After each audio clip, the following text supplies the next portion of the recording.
Late at night in the parking lot of a quiet apartment complex, Daniel Harper, a 39-year-old widower, watched 5 drunk young men corner his neighbor against a concrete wall. They blocked her path.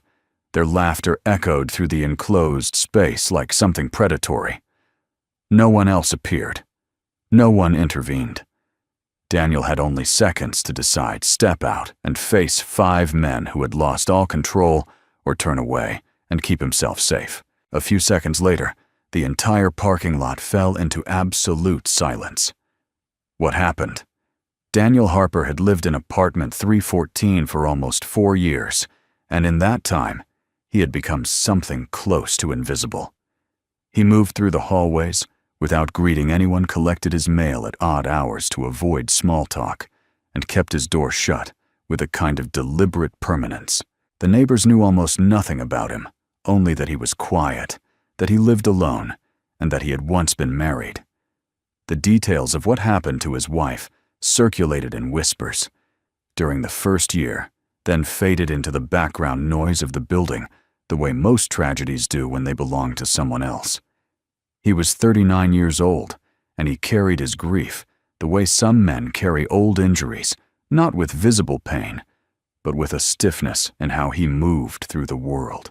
He had stopped going out unless it was necessary. His groceries were delivered.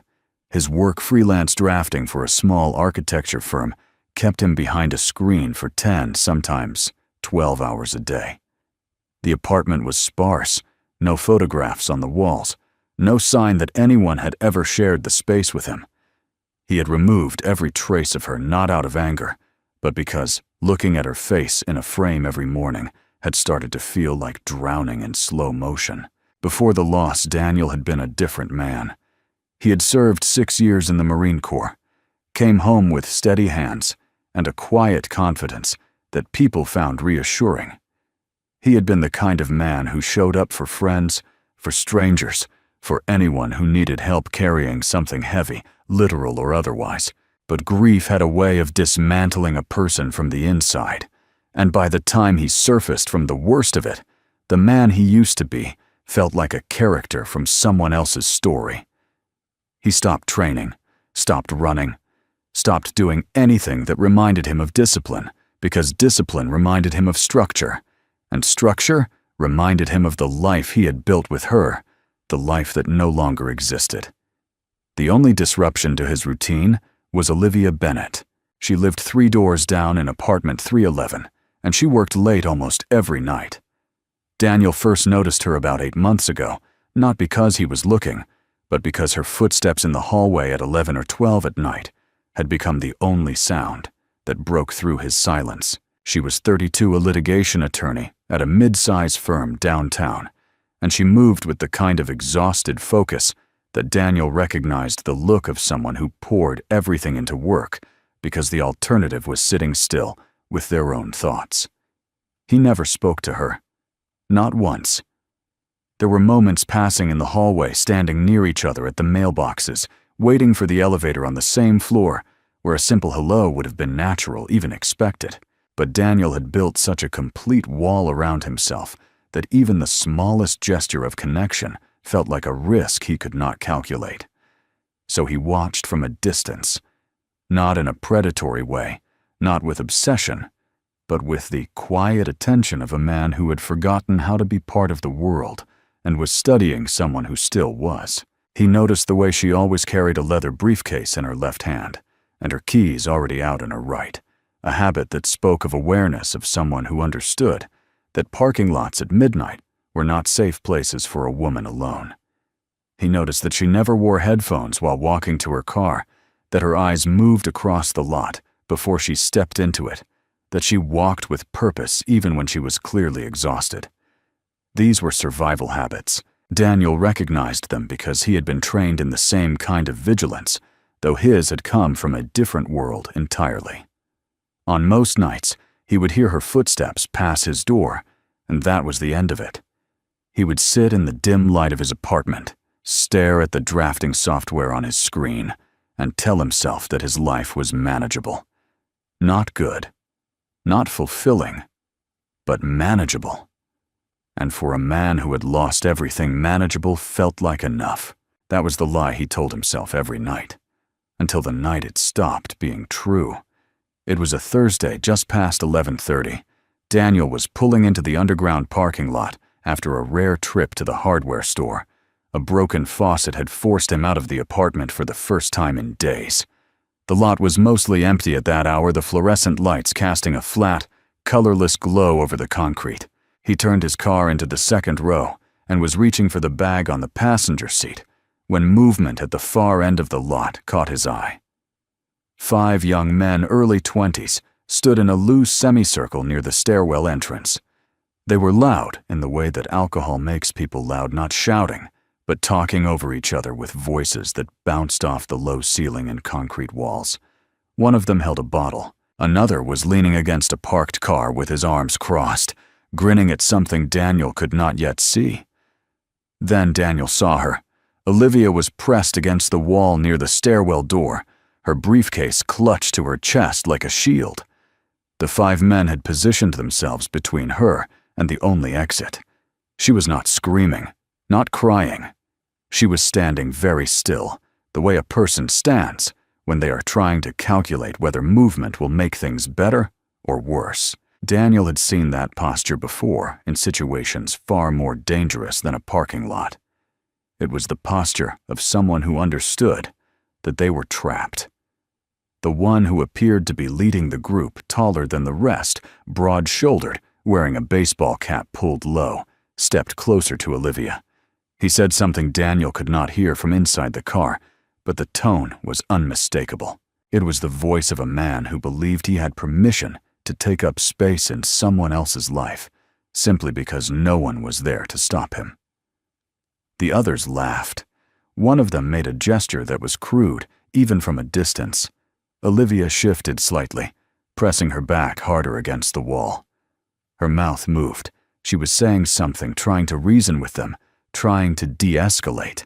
But the leader leaned in closer, planting one hand on the wall beside her head, and whatever she said was swallowed by another round of laughter from the group. Daniel's hands tightened on the steering wheel. His engine was still running. He was parked roughly 40 meters away, deep enough in the lot that the group had not noticed him. The rational part of his mind laid out the facts with cold precision. 5 against 1, all of them young and drunk, which meant unpredictable, which meant dangerous in a way that sober aggression was not. He had no weapon. He had no phone signal this far underground. If he called for help, it would take minutes. Olivia might not have minutes.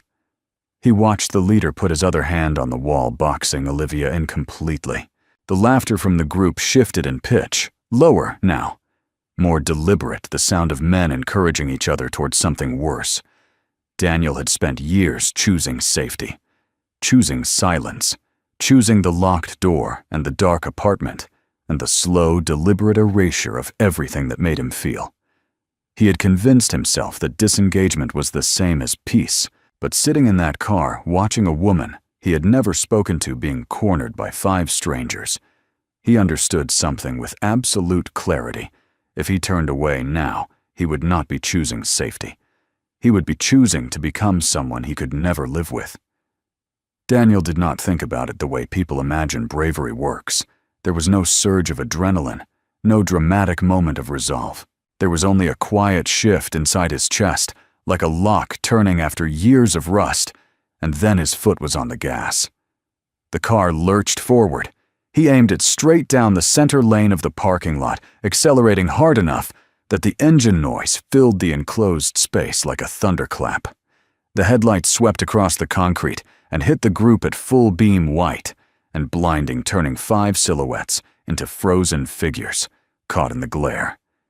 The effect was immediate.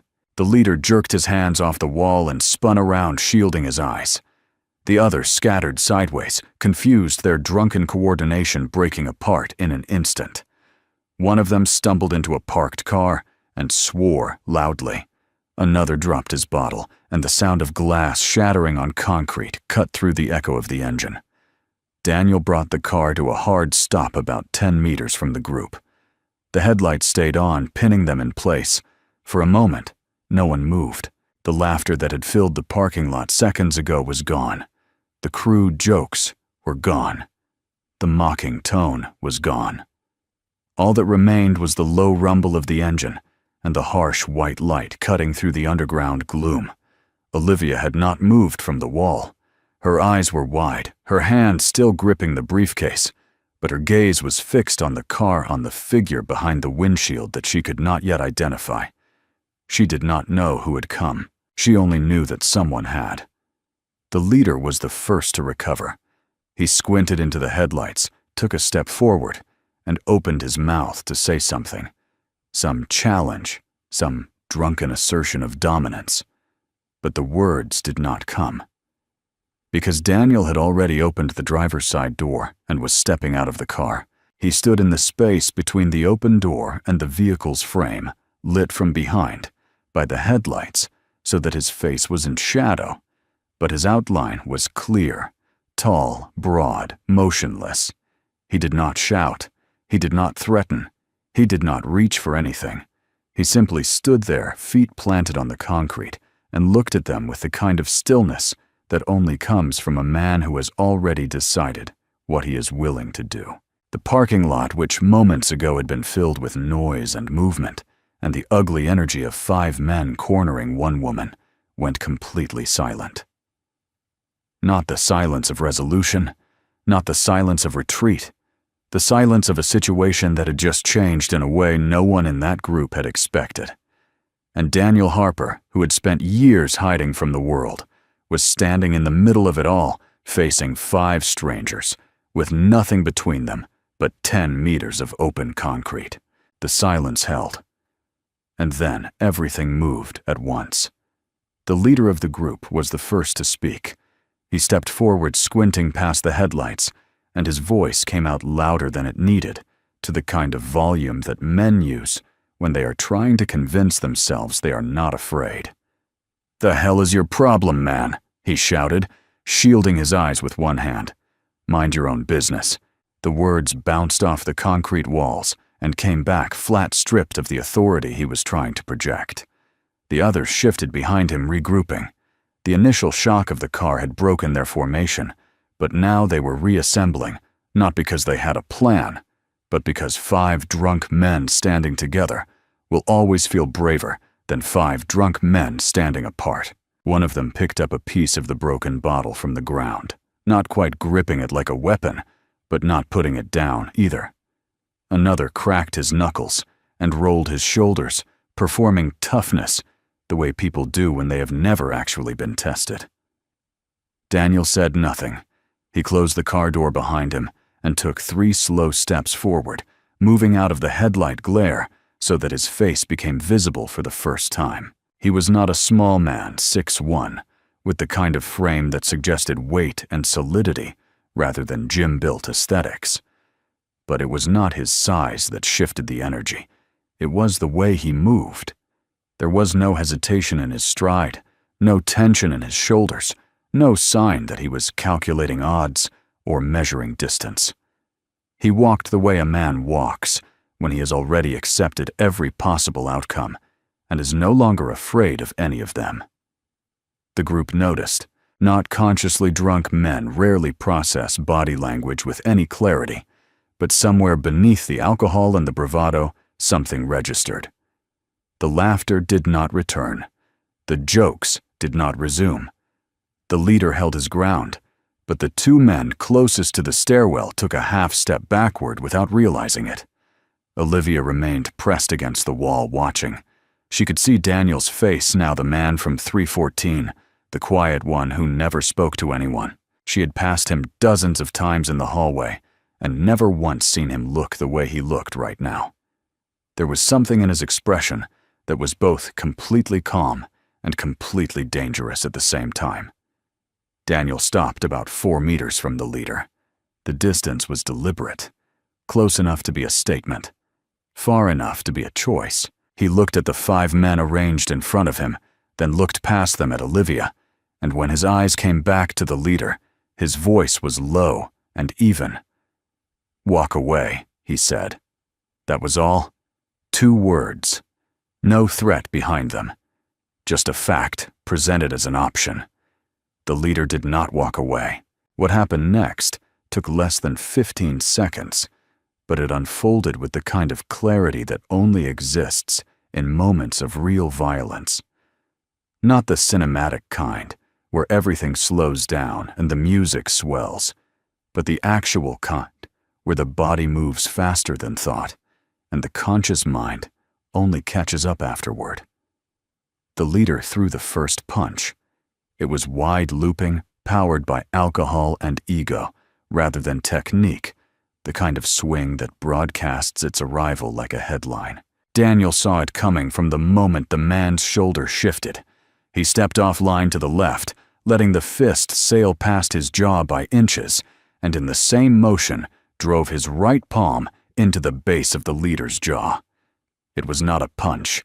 It was a strike, short, precise, delivered with the mechanical efficiency of someone who had been trained to end confrontations, not win them. The leader's head snapped back. His legs went loose. He dropped to the concrete, like someone had pulled his power cord, landing on his side, with a sound that was more wet than solid. For a fraction of a second, nobody moved. Then, 2 of the remaining 4 came at Daniel simultaneously, one from the right, one from straight ahead. The one on the right was faster, but sloppier, lunging forward with both hands extended, like he was trying to tackle rather than fight. Daniel sidestepped, caught the man's forward momentum, and redirected him face first into the concrete pillar that supported the ceiling of the parking structure. The impact was loud and final. The man slid down the pillar and stayed on the ground, groaning, his hands covering his face. The third attacker had more composure. He closed the distance with his fists, up, through a straight right that actually had some structure behind it. Daniel blocked it with his forearm, absorbed the impact, and responded with 2 rapid strikes, one to the solar plexus, one to the side of the neck. The man doubled over, staggered sideways, and sat down on the concrete, as if his body had simply decided it was done participating. 3 men down in under 15 seconds. The parking lot echoed with the sounds of their aftermath, heavy breathing, the scrape of shoes on concrete, a low moan from the man by the pillar. But the sounds that had defined the space before, the laughter, the mockery, the crude confidence of 5 men who believed they owned the moment, those were gone entirely. Daniel stood in the center of the aftermath, breathing through his nose, his hands still open at his sides. He had not thrown a single closed fist. Every strike had been palm, forearm, or elbow.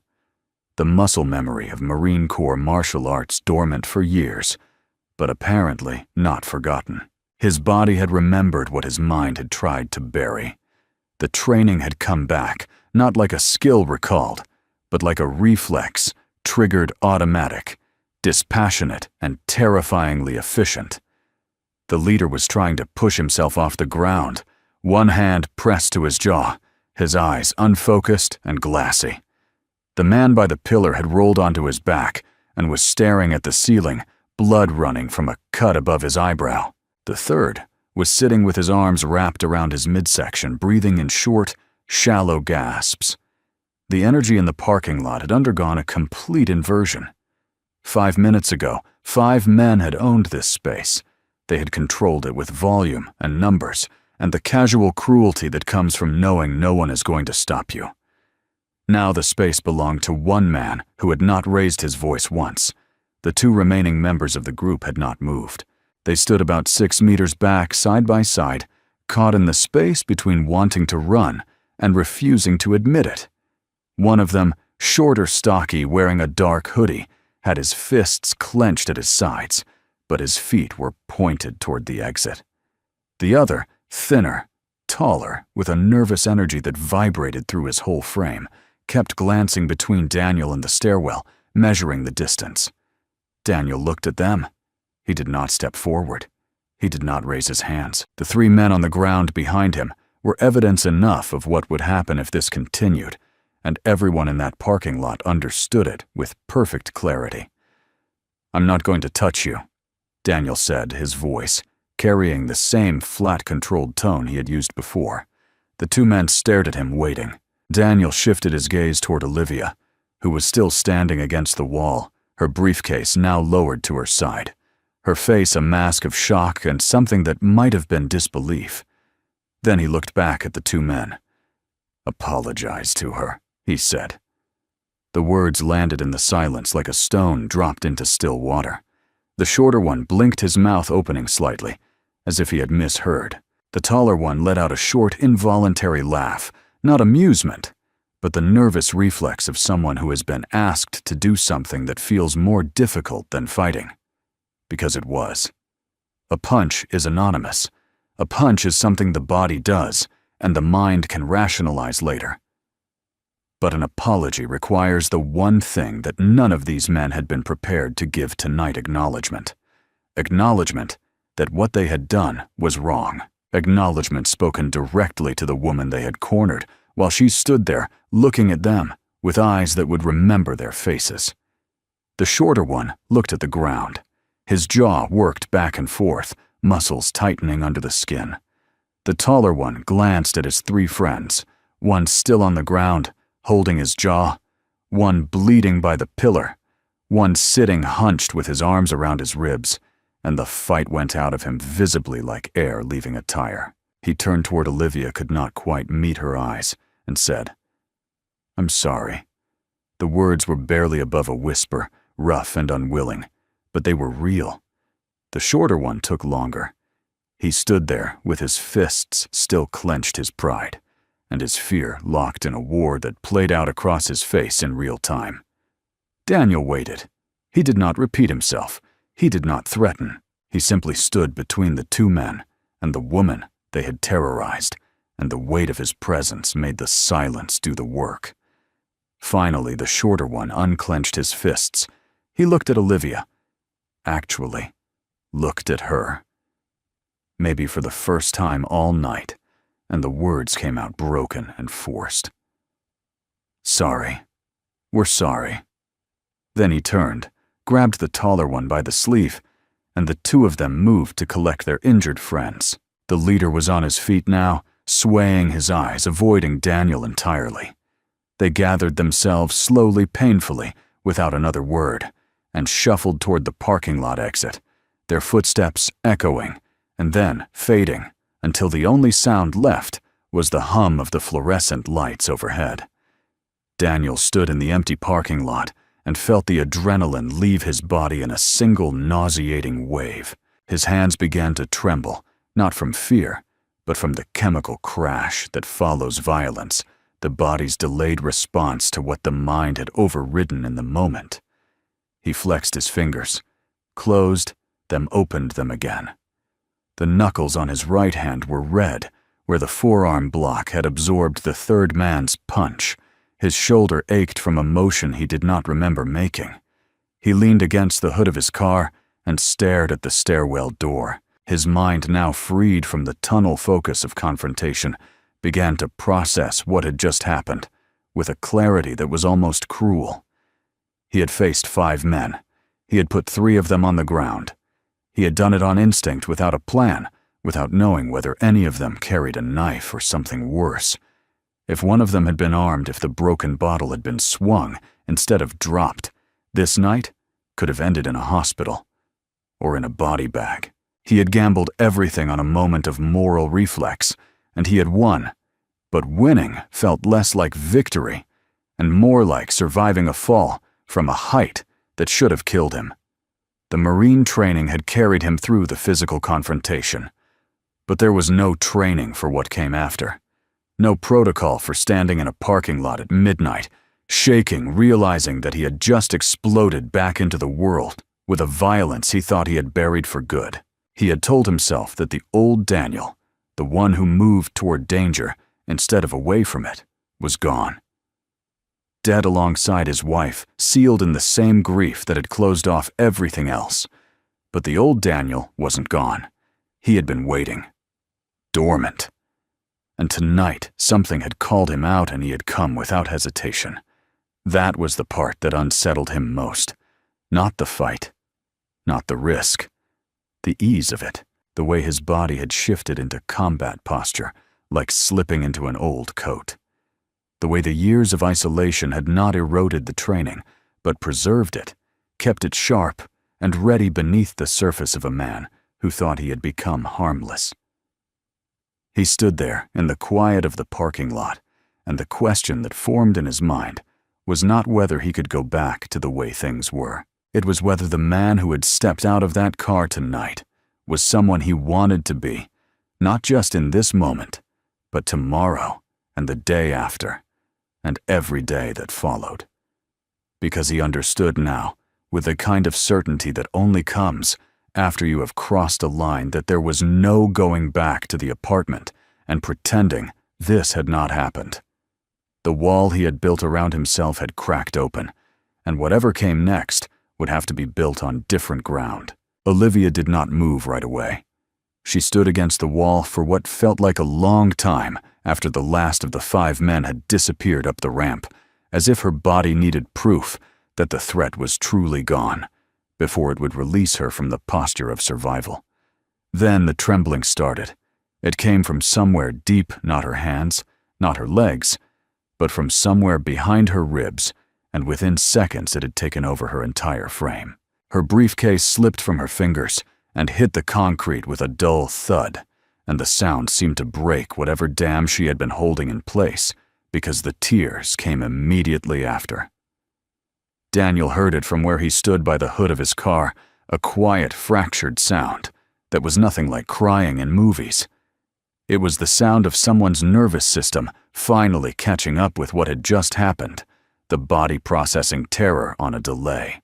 He straightened up from the car and looked at her across the parking lot, and for a moment, he did not know what to do. The fight had been instinct. The confrontation had been muscle memory. But this, a woman standing 10 meters away, shaking and crying in the aftermath of something he had just ended, this required a different kind of courage, and it was the kind he had not practiced in a very long time. He walked toward her, slowly, deliberately, the way you approach someone who has been cornered and might still flinch at sudden movement. When he was close enough, he stopped and stood a few feet away, not touching her, not speaking, just present. Olivia looked up at him, and the expression on her face was not gratitude exactly, and not relief but recognition. She was seeing him not the quiet neighbor who collected his mail at odd hours and never said hello, but the man who had walked into a situation that could have killed him because walking away was not something he could live with. For the first time in years, Daniel was not standing on the other side of a window watching someone else's life happen. He was inside the moment fully and completely, and the weight of that terrified him more than the 5 men had. Because the fight had been finite, it started, it escalated, it ended. But this moment standing in front of a woman who was looking at him as if he had just become real was the beginning of something that had no guaranteed end. And Daniel knew, with the bone-deep certainty of a man who had already lost everything, once that beginnings were where the real danger lived. They sat on the concrete steps of the stairwell side by side, with the door propped open behind them. The fluorescent lights hummed above. Somewhere in the distance, a car alarm chirped once and went silent. It was past midnight now, and the parking lot carried the kind of stillness that follows disruption, where the space itself seems to be catching its breath. Olivia spoke first. Her voice was steady now, though her hands were still clasped tightly in her lap. "I've seen you," she said, not looking at him. "In the hallway, at the mailboxes. You never say anything." It wasn't an accusation. It was an observation delivered with the precision of someone who spent her professional life reading people, and it carried an undertone of something that sounded almost like familiarity, as if she had been paying the same kind of quiet attention to him that he had been paying to her. Daniel leaned forward, resting his forearms on his knees. He stared at the oil-stained concrete between his feet and tried to find words for something he had never said out loud. "I lost my wife," he said. "After that, I stopped." He exhaled through his nose, searching. I stopped knowing how to be around people. I thought if I kept everything small enough, kept my life quiet enough, nothing could get in. Nothing could hurt me again. The words sounded different spoken aloud than they did inside his head. Inside his head, they had always sounded like a reasonable strategy. Out loud, sitting next to a woman whose life he had just intervened in, they sounded like what they actually were, a man describing the architecture of his own cage. Olivia turned her head slightly toward him. "I work 70 hours a week," she said. "I tell myself it's because I'm building something, a career, a future, but most nights I come home to an empty apartment and I sit in the dark for 20 minutes before I even turn the lights on, because the silence feels easier than deciding what to do with the evening." She looked at him then fully, and there was no pretense in her eyes. "I think we've been hiding in different rooms of the same building." Daniel almost smiled.